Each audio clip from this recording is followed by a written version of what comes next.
friends, Carla here with Opening Chocolates. So today I was inspired to make this bar bits video by this bar. This is a bar from Lonohana Chocolate out of Oahu, Hawaii in the United States. It's a 50% dark milk with hibiscus.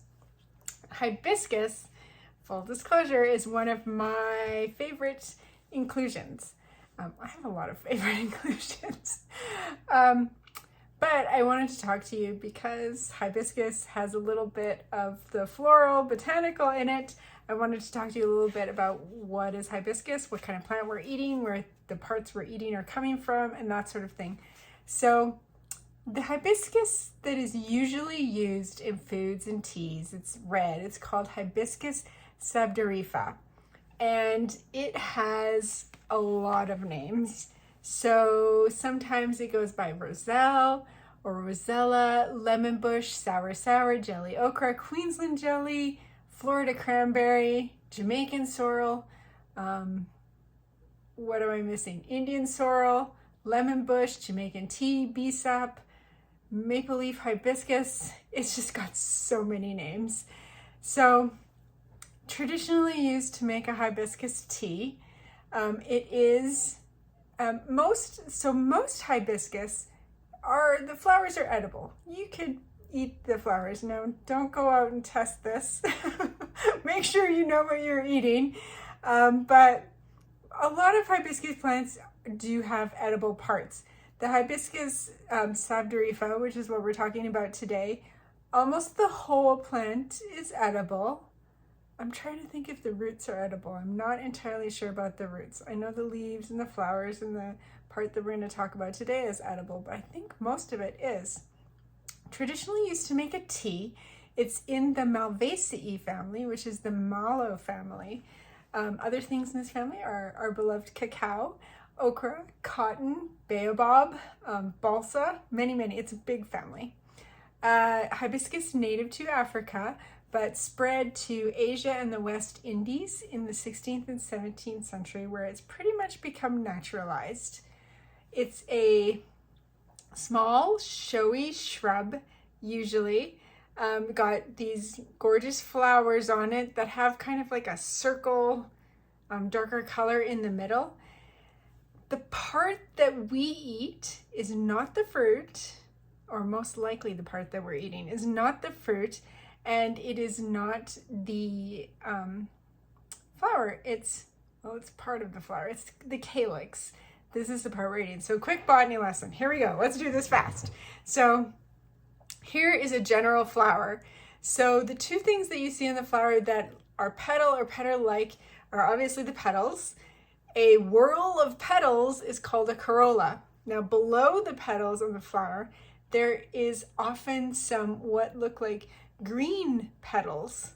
And they also go around the whole flower. Those are sepals. A whorl of sepals is called a calyx. And that is the part that we are eating on the hibiscus. So here's a hibiscus flower. So you've got the big, lovely petals on the hibiscus forming the corolla. Then you've got the calyx. And then in hibiscus, you have something called the epicalyx, which is calyx-like bracts at the below the normal calyx. So this is the part we eat. The flower, when they become ripe, the petals fall off and the calyx becomes enlarged and fleshy. The calyx is not the fruit though. It's a part of the flower. And this part can be used to make teas and jams and jellies, and used in coloring, used in perfume. It can be used in soaps and in vegetable stews, chutney, dal. It's used all over the place. So here's, this is some that I bought in Hawaii from a Chinese, it's called crack seed in Hawaii, Chinese crack seed store. I don't know if you can see this, but here, so it's kind of squished. I'll put a picture up here of what a whole one looks like when it's on the plant. This is my squished one, but you can see the epicalyx here, and then this would be, if it wasn't flat, it would, it just looks mangled. It's, you can see where it was attached here, the little round hole. So this is the part, it's the fleshy calyx that is used for, oh, this smells good. It smells like delicious hibiscus. That is used in things like hibiscus dark milk chocolate, hibiscus tea, and all of those things that I mentioned before. What else do I want to tell you? So the two biggest growers of hibiscus are China and Thailand. And there are two kinds of hibiscus that are normally cultivated: hibiscus sabdariffa and hibiscus altissima. Yes, altissima. What else do I want to tell you? I've had some delicious hibiscus chocolate. Lonohana makes a nice one. The first time I had hibiscus was the Bissap chocolate from 57 Chocolate, which I absolutely adore. Cune de Piedra is adding hibiscus to some of theirs. They're out of Mexico. 57 Chocolate is out of Ghana. So just a lot of places have traditional hibiscus tea in their cultures.